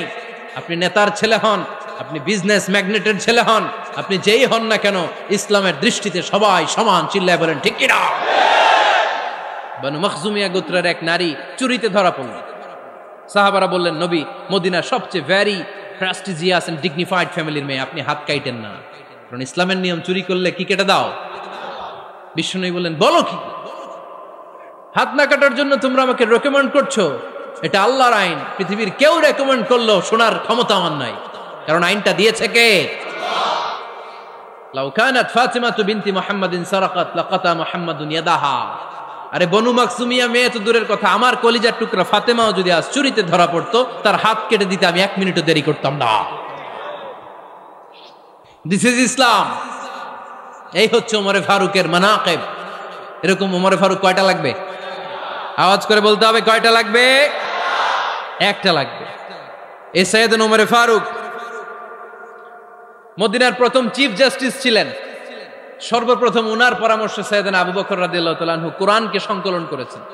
আমরা এই যে কোরআন পড়ি 30 পারা, এমদাদিয়া লাইব্রেরির 114টা সূরা, কত সুন্দর সন্নিবেশ করা হয়েছে, এখানে সাজানো হয়েছে। আল্লাহর হাবিব সাল্লাল্লাহু আলাইহি ওয়াসাল্লামের সময় কি এরকম কোরআন ছিল নাকি? ছিল না। খেজুর পাতার মধ্যে, গাছের বাকলের মধ্যে, ওটের বড় হাড্ডির মধ্যে আর পাথরের মধ্যে খোদাই করা কোরআন ছিল। সাইয়েদনা আবু বকরের সময় রাদিয়াল্লাহু তাআলা আনহুর সময় যুদ্ধ হলো, 70 জন হাফেজ সাহাবী ইন্তেকাল করলেন। সাইয়েদনা আবু বকর রাদিয়াল্লাহু তাআলা আনহুকে ডেকে ওমরে ফারুক বললেন, ও আবু বকর, এইভাবে হাফেজে কোরআন সাহাবীরা যদি দুনিয়া থেকে বিদায় হয়ে যায়, আল্লাহর কোরআনও তো বিদায় হয়ে যাবে। আমার পরামর্শ হলো, আপনি সব বয়োজ্যেষ্ঠ সাহাবীদেরকে একসাথে করে কোরআনের সব কাগজগুলোকে একসাথে করে একটা নির্ধারিত কপির মধ্যে কোরআনকে সংকলন করে ফেলেন। সাইয়েদনা আবু বকর বললেন, যেটা আমার নবী করে না, এটা আমি কেমনে করি? কিন্তু ওমরে ফারুক নাছরবান্দা বলে না, এটা করলে কোনো খারাপ হবে না, ভালোই হবে। মুসলিম উম্মার জন্য এক জায়গায় কোরআন সন্নিবেশিত থাকবে, আপনি করেন। সাইয়েদনা আবু বকর রাজি হয় না, ওমরে ফারুকও ছাড়ে না। ওমরে ফারুক বলতে বলতে বলতে বলতে এমন ভাবে সাইয়েদনা আবু বকর রাদিয়াল্লাহু তাআলা আনহুকে ধরলেন, সব শেষে সাইয়েদনা আবু বকর ওমরে ফারুকের কথায় কোরআন সংকলনে রাজি হয়ে গেলেন। পড়েন সুবহানাল্লাহ। উনি বললেন, ওমর যখন আমাকে বারবার বুঝাতে লাগলো, আল্লাহ তাআলা আমার হৃদয়টা ওমরের কথা শোনার জন্য খুলে দিলেন। আল্লাহ তাআলা কেমন যেন আমাকে ইলহাম করলেন, আবু বকর করো, এই কাজের মধ্য দিয়ে আমি আমার কোরআনকে গোটা বিশ্বে জীবিত রেখে দেব। This is Omar. এই যে আমরা হিজরি সনের যে আমরা গণনা করি, এই হিজরি সনের প্রবর্তক হচ্ছে সাইয়েদনা ওমরে ফারুক। সাইয়েদনা ওমরে ফারুক এই হিজরি সনের গণনা শুরু করেছেন। সাহাবারা বলল, আমিরুল মুমিনিন, খ্রিস্টানদের ঈসাই সন আছে, আমাদের মুসলমানদের কোনো সন নাই। আমাদের একটা সন থাকলে আমাদের জিজিয়া নিতে, আমাদের যাকাতের টাকা উত্তোলন করতে অনেক সুবিধা হবে। ওমর ফারুক বললেন, তাহলে কোন সালকে হিজরি, কোন সালকে মুসলিম সাল হিসেবে আমরা ঘোষণা দিতে পারি? একজন বলল, আমার নবী যেই সালে জন্মগ্রহণ করেছেন ওই সালে। ওমর ফারুক বললেন, না, আমার নবীর জন্ম আমাদের জন্য খুশির দিন, কিন্তু এটা আমাদের জন্য প্রেরণা নয়, প্রেরণা নবীর কাজে, ঠিক কিনা? আরো কিছু সাহাবারা বলল, তাহলে যেই সালে আমার নবী ইন্তেকাল করেছে ওইটারে প্রথম সাল ধরেন। ওমরে ফারুক বললেন, না, যেদিন তিনি ইন্তেকাল করেছেন এটা আমাদের দুঃখের দিন, এটা আমাদের প্রেরণা নয়। আমাদের প্রেরণা হচ্ছে বিশ্বনবীর ত্যাগ, তিতিক্ষা আর কাজের মধ্য দিয়ে। জোরে কোন ঠিক কিনা? ওমরে ফারুক বললেন, যেদিন বিশ্বনবী ইসলাম রক্ষায় নিজের মাতৃভূমি ছেড়ে মক্কা থেকে মদিনায় গিয়েছেন, ওই দিনটাকে হিজরি প্রথম দিন ধরে আমরা হিজরি সাল গণনা করে শুরু করে দেব। ওইটাই হচ্ছে হিজরি সন। সেখান থেকে হিজরি সনের প্রবর্তন করেছেন সাইয়েদনা ওমরে ফারুক রাদিয়াল্লাহু তাআলা আনহু।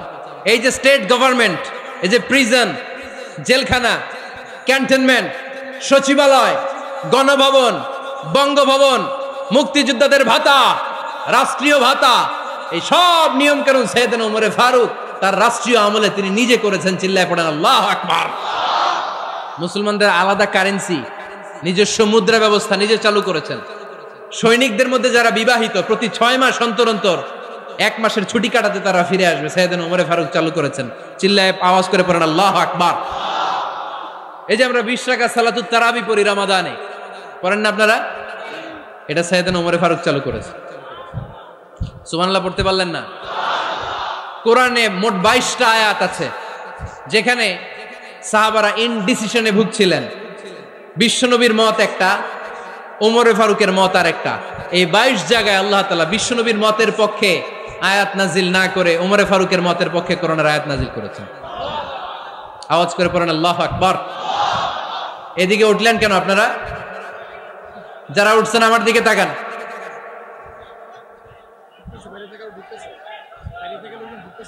কিছু ভিতরে ঢুকতেছে, কিছু বাইরেতেছে না?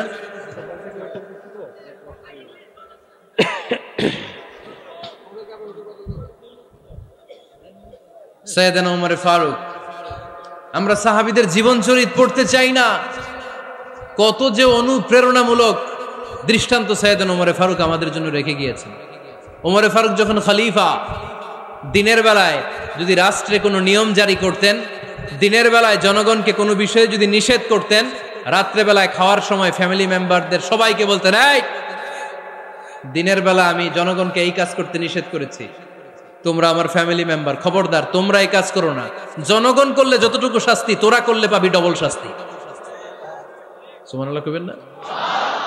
আমাদের নেতারা ওই বাড়ির বিচার করে, ওই বাড়ির মাইয়ার বিচার, ওই বাড়ির পোলার বিচার, নিজের পোলা গাঞ্জা টানে আছে না নাই? নিজের মেয়ে অপরাধ করে আছে না নাই? কি নেতা ছিলেন ওমর ফারুক! আগে নিজের ঘর সামলিয়েছেন, আগে নিজেকে সামলিয়েছেন, নিজের ঘর ঠিক করেছেন। বলেছেন জনগণ করলে যত বেদ, তোরা করলে double Veda. This is call leader, ঠিক কিনা? এক বাবা এসে বললেন, ওমর ফারুক আমার ছেলে কথা শোনে না, বেয়াদব। ওমর ফারুক ছেলেরা ডাকলেন, বাবা তুমি তোমার আব্বাজানের কথা শোনো না, এটা তো কবিরা গুনাহ। ছেলে বলে, ওমর ফারুক সব দায় দায়িত্ব আল্লাহ ছেলে মেয়েদেরকে দিয়েছে, বাবা মাকে কোনো দায়িত্ব দেয় নাই। ওমর ফারুক বললেন, অবশ্যই দায়িত্ব দিয়েছে। তাহলে বলেন আমার বাবার দায়িত্ব কি? উনি বললেন, প্রাইমারিলি প্রথমত 3 দায়িত্ব। আইয়ানতাকিয়া উম্মা, পৃথিবীর প্রতিটি বাবার উচিত ছেলেদের মেয়েদের জন্য ভালো মায়ের ব্যবস্থা করা। 2 নম্বরে আইয়ুহসিনা ইসমা, সুন্দর তার একটা নাম রেখে দেয়া। 3 নাম্বার ইউআল্লিমাহুল কিতাব, তার আল্লাহর কিতাব শিক্ষা দেওয়া। এবার ছেলেকে আমার আব্বা 3টার একটাও করে নাই। এবার ওমর ফারুক রেগে গেলেন, বাবার কাঁধে ধরলেন, বললেন তুই ছেলের জন্য বিচার নিয়ে আসলি, তোর 3টা দায়িত্বের একটাও তুই পালন করিস নাই। ছেলে বলে, আমিরুল মুমিনিন, আমার মা নর্তকী, আমার মা মাজুসি, আমার মায়ের মধ্যে কোনো আদব কাদব নাই, সুন্দরী দেখে আমার মারে বাবা বিয়ে করছে, আমার মায়ের কাছ থেকে জীবনে কিছু শিখি নাই। 2 নাম্বার সাম্মানি খানফাসা, আমার বাবা আমার নাম রেখেছে চামচিকা। কি নাম রাখছে? এটা নাম হইলো একটা, এরকম উল্টাপাল্টা নাম আছে না নাই? না, এগুলো রাখবেন না। আব্দুল্লাহ রাখবেন, আব্দুর রহমান রাখবেন, আর একটা কি বলছি আজকে, হুযায়ফা রেখে দিয়েন, পারবেন? ওয়ালাম ইউআল্লিমনি হারফাম মিন কিতাবিল্লাহ, আমিরুল মুমিনিন। শুধু তাই না, আল্লাহর কোরআনের একটা অক্ষর আমার বাবা কোনোদিন আমারে শিক্ষা দেয় নাই। ওমর ফারুক রেগে গেলেন, এবার বাবের কান্দে দইরা মারতে শুরু করলেন। তুই পোলার নামে বিচার নিয়ে আইছিস, তোরে মার দিমু আগে। এরকম নেতার দরকার আছে না নাই? মদিনায় এক লোক তার বউরে রাগের চোটে 100 তালাক দিয়ে ফেলছে। কয় তালাক দেয়ার নিয়ম? কয়টা দিছে? কয়টা? এবার স্ত্রী কাঁদতে কাঁদতে এসে বলে, আমিরুল মুমিনিন দেখেন, আমার স্বামী আমারে রেগে মেগে 100 তালাক দিচ্ছে। ওমর ফারুক বললেন, দইরা নিয়ে এটারে। নিয়ে আসা হলো। ওমর ফারুক বললেন, কয়টা তালাক দিয়েছ? কয় 100টা। কেন দিছ? কয় মাথা গরম আছিল। এরকম আছে না? তালাক দেওয়ার সময় সব তালাক, তুই তালাক, তোর মা তালাক, তোর বোন তালাক, সব তালাক। তালাক দিবে ওয়াইফ রে, দিতেছে সবাই রে। ওমর ফারুক বললেন, দিবে 3টা, 100টা দিলা কেন? কয় মেজাজ গরম ছিল। কয় দাঁড়া, আত-তালাকু মিন শাআইরিল্লাহ, তালাক হচ্ছে আল্লাহর দেয়া বিধানের একটা নিদর্শন, এটা নিয়ে তুই খামখেয়ালি করলি। আমার রায় শোন, আমার রায় হচ্ছে 3 তালাকে তোর বউ তালাক, বাকি 97 তালাক তোর পিঠের উপরে পড়বে। এরকম বিচারের দরকার আছে না নাই? এরকম দৃষ্টান্তমূলক বিচার যদি বাংলার জমিনে দেয়া হতো, আর কোন নারী ধর্ষিতা হতো? আর কোন নারীকে অ্যাসিড মারা হতো? আর কোন নারী যৌতুকের জন্য কান্না করতো? একটা আমল লাগবে, বেশি না। মক্কা, মদিনা, এই 7 জায়গায় 7 জন গভর্নর পাঠিয়েছেন, তাদের থেকে তথ্য নিতেন। এই গভর্নর সিস্টেম উনি বানিয়েছেন। সাইয়েদনা আমর ইবনে আল আস রাদিয়াল্লাহু তাআলা আনহুকে পাঠিয়েছেন মিশরে। মিশরে একটা দৌড় প্রতিযোগিতা হতো। মিশরি বলে, আমার মাল্লা কেন? তুমি খেলায় পারো না, আমারে মাল্লা কেন? কয় আনা ইবনুল আকরামিন, আমি গভর্নরের পোলা, আমি যা বলবো এটাই হবে, আমার উপরে কথা নাই। মিশরি ওইখানে আর ঝগড়া বাঁধায় নাই, মনে দুঃখ নিয়ে মদিনায় চলে আসলেন। এসে বললেন, আমিরুল মুমিনিন, আপনি আমর ইবনুল আস রাদিয়াল্লাহু তাআলা আনহুকে মিশরের গভর্নর বানিয়ে পাঠিয়েছেন। একটা প্রতিযোগিতায় আমি চ্যাম্পিয়ন হয়েছি, ওনার ছেলে হয়েছে রানার আপ। কেন সে চ্যাম্পিয়ন হতে পারে নাই? এই কারণে আমার মাথায় লাঠি দিয়ে 3টা বাড়ি মেরেছে। বিচারটা দিছে কার দরবারে? কথা বুঝেন নাই বোধহয়? ওমরে ফারুকের দরবার। ওমরে ফারুক বললেন, যাই, আগামী বছরের অমুক তারিখ আমি সব গভর্নরদেরকে ডেকে হিসাব নিতে, ওই দিন তুই থাকবি। পারবি না? মিশরে বলে পারবো, মানে অবশ্যই পারবো। ওই দিন 7 রাজ্য থেকে 7 গভর্নর হাজির, গভর্নরদের ছেলেরাও হাজির, মিশরীয় হাজির। 7 গভর্নরের কাছ থেকে 7 এলাকার খোঁজ খবর নেয়ার পরে ওমরে ফারুক বললেন, আইনাল মিসরি, মিশরি লোকটা কই, এদিকে আয়। মিশরি সামনে আসার পরে বলল, আমর ইবনুল আস, তুমি মিশরের গভর্নর, তোমার ছেলে সহ তুমি আসো। আমর ইবনুল আস এসে সামনে বসে রইলেন। এবার বললেন, ও আমর ইবনুল আসের ছেলে, তুমি নাকি ইবনুল আকরামিন গভর্নরের ছেলে, তুমি যা বলবা মিশরে নাকি তাই হবে, তোমার নাকি অনেক দাপট। নিজে একটা লাঠি এনে মিশরীর হাতে দিয়ে বলল, এবার তোর মাথায় যতটা মারছে তুই ততটা গুনে গুনে মার, আমি দেখব। আমর ইবনুল আস দেখবে, আমর ইবনুল আসের ছেলেরে তুই এখানে মার। সে বলতেছে, থাক, আপনি বলছেন এতেই যথেষ্ট, মারা লাগবে না, আমি মাফ করে দিলাম। ওমরে ফারুক বলল, খবরদার, মার, মার ওর মাথার মধ্যে। মিশরি ওমরে ফারুকের ধমক শুনে ভয়ে ভয়ে 3টা বাড়ি মারল। এই বাড়ি মারা দেখেও ওমরে ফারুকের হৃদয় ঠান্ডা হয় নাই। লজ্জায় আমর ইবনুল আস, বয়স হয়ে গিয়েছে সাহাবা, মাথা তখন টাক, মাথায় চুল নাই, লজ্জায় মাথাটা হেট হয়ে মাথাটা নিচু করে রেখেছে। এবার রাগের চোটে ওমরে ফারুক বললেন, এবার আমর ইবনুল আসের টাক মাথার মধ্যে একটা মার, মার। কেন ছেলেকে শিক্ষা দিতে পারে নাই? ইয়া আমর ইবনুল আস, মাতা জাআলতুমুন নাস আবিদা, জনগণ তাদেরকে দেখভাল করার জন্য তোমাদেরকে পাঠানো হয়েছে, তাদের উপর কোনো অত্যাচার করার জন্য নয়। চিল্লায় বলেন ঠিক কি না? এরকম নেতা কয়টা লাগবে? কয়টা? ওই নেতার নাম কি? ওমর। হা হুয়া ইয়াতি ওমর। 22 জায়গায় বিশ্বনবী কয় একটা, ওমরে ফারুক বলে আর একটা। আল্লাহ বলে, বিশ্বনবী আপনার পক্ষে আমি আয়াত নাজিল করতে পারলাম না, আমি ওমরের পক্ষে নাজিল করে দিলাম। বিশ্বনবী বলতেন, ইন্নালি কুল্লি উম্মাতিন মুহাদ্দাস, সব উম্মতের মধ্যে, সব নবীর উম্মতের মধ্য থেকে একজন করে আল্লাহ তাকে মুহাদ্দিস বানাতো। মুহাদ্দিস না, মুহাদ্দাস। মুহাদ্দাস মানে এমন লোক যিনি যা ভাবতো ওই ভাবনাটাই আল্লাহ আয়াত হিসেবে নাজিল করে দিতেন। বিশ্বনবী বললেন, আমার উম্মতের মধ্যে মুহাদ্দাস হচ্ছে সাইয়েদনা ওমর। মদিনার সবচেয়ে বড় মুনাফিকের নাম আব্দুল্লাহ ইবনে উবাই ইবনে সালুল, সব মুনাফিকদের সরদার। কিন্তু এই মুনাফিকের ছেলেটা হলো পাক্কা ইমানদার, এই ছেলের নাম হলো আব্দুল্লাহ। আওয়াজ করে বলেন, ছেলের নাম কি? আব্দুল্লাহ ইবনে উবাই ইবনে সালুল, মুনাফিক সরদার যখন ইন্তেকাল করলো, সাইয়েদনা আব্দুল্লাহ রাদিয়াল্লাহু তাআলা আনহু বিশ্বনবীর কাছে এসে চোখের পানি ছেড়ে ডেকে বলে, নবী আপনিও জানেন, আমিও জানি, মদিনার সবাই জানে আমার আব্বা মুনাফিকদের সরদার, কিন্তু আমার মন তো মানে না, আমার তো পিতা, আমার তো বাবা লাগে, আমার তো মন মানে না। আপনিও জানেন মুনাফিক, আমিও জানি মুনাফিক। নবী আপনার দরবারে কিছু আমি চাই না, আপনার গায়ের একটা জামা দেন, আপনার জামাটা পরিয়ে আমার বাবারে দাফন দিব। এর উসিলায় যদি আমার আব্বারে আল্লাহ মাফ করে দেয়, দয়ার নবী মায়ের নবী জামা খুলে দিয়ে দিলেন। পড়েন সুবহানাল্লাহ। আব্দুল্লাহ রাদিয়াল্লাহু তাআলা আবার আবদার চললেন, নবী জানি আমার বাবা মুনাফিক, কিন্তু আমার তো বাবা, আপনার দরবারে ফরিয়াদ, আপনি নিজে যে আমার বাবার জানাজার নামাজের ইমামতি করবেন। দয়ার নবী মায়ার নবী জানাজার নামাজে যেতে চাইলেন। ওমরে ফারুক বললেন, নবী না, খবরদার আপনি উবাই ইবনে সালুলের জানাজায় যাবেন না। বিশ্বনবী জোর করে যেতে চাইলেন। সাইয়েদনা ওমরে ফারুক বিশ্বনবীর জামা পেছন থেকে টেনে ধরলেন। আল্লাহু আকবার। টেনে ধরলেন, যাবেন না আপনি। ওমর ফারুকের হাত থেকে হ্যাচকা টান মেরে জুব্বা টান দিয়ে বিশ্বনবী জানাজায় চলে গেলেন।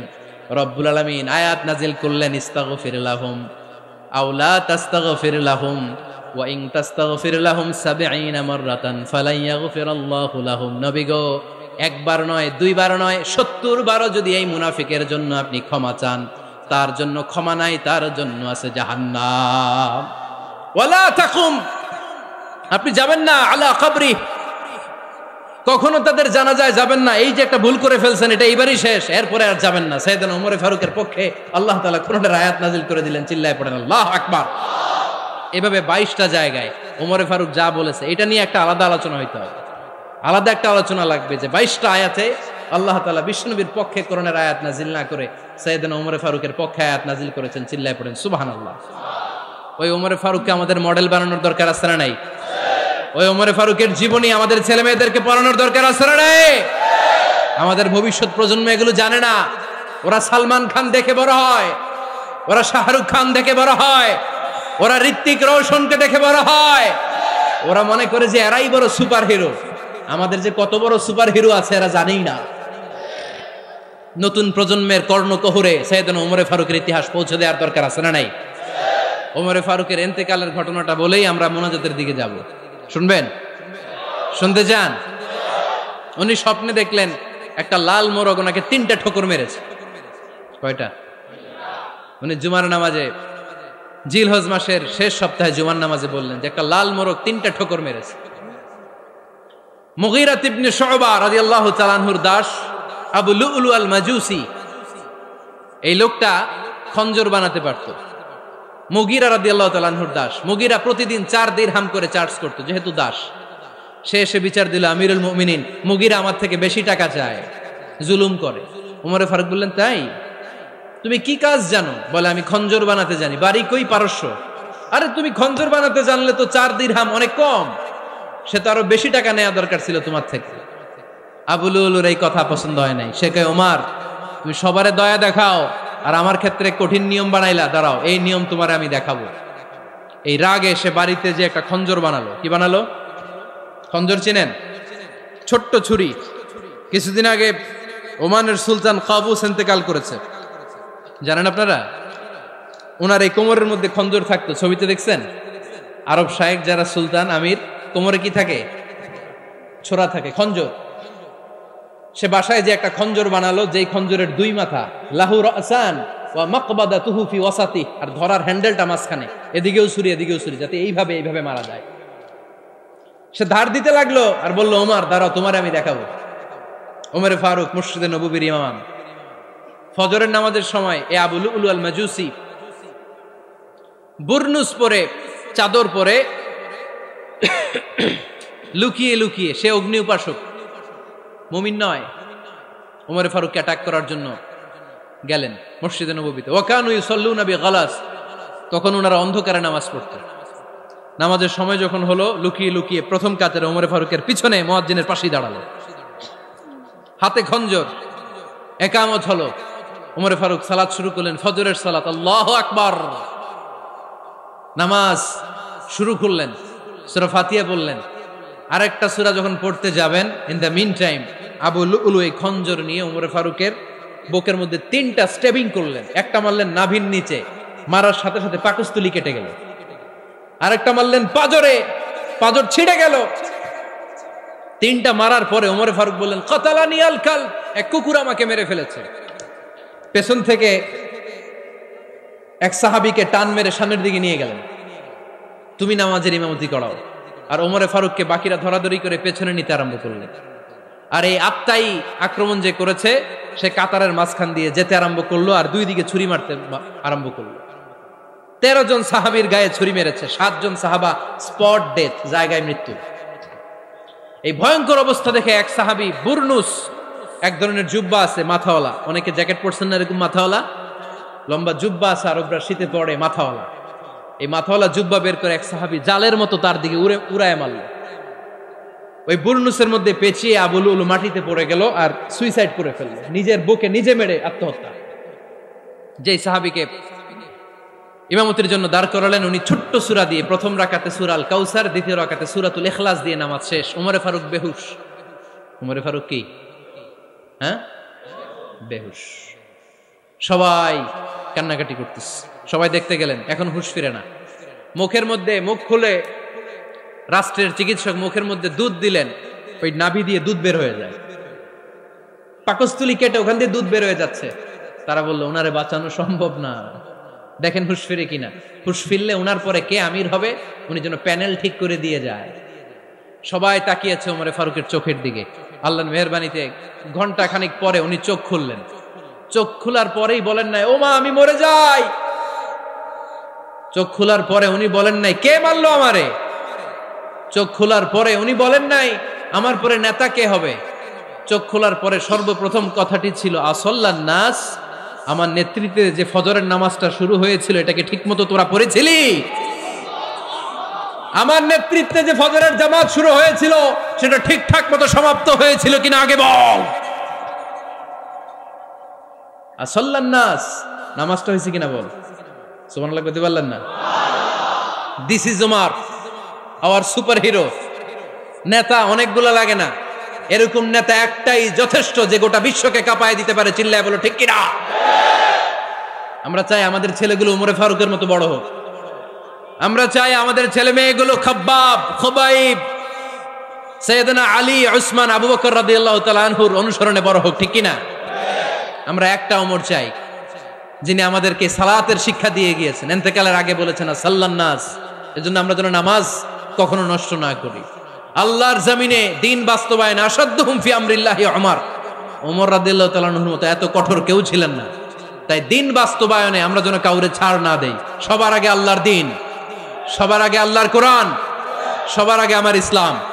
ঠিক কিনা? চাইলেই কেউ এদেশ থেকে ইসলামরে মিটাই দিতে পারবে না।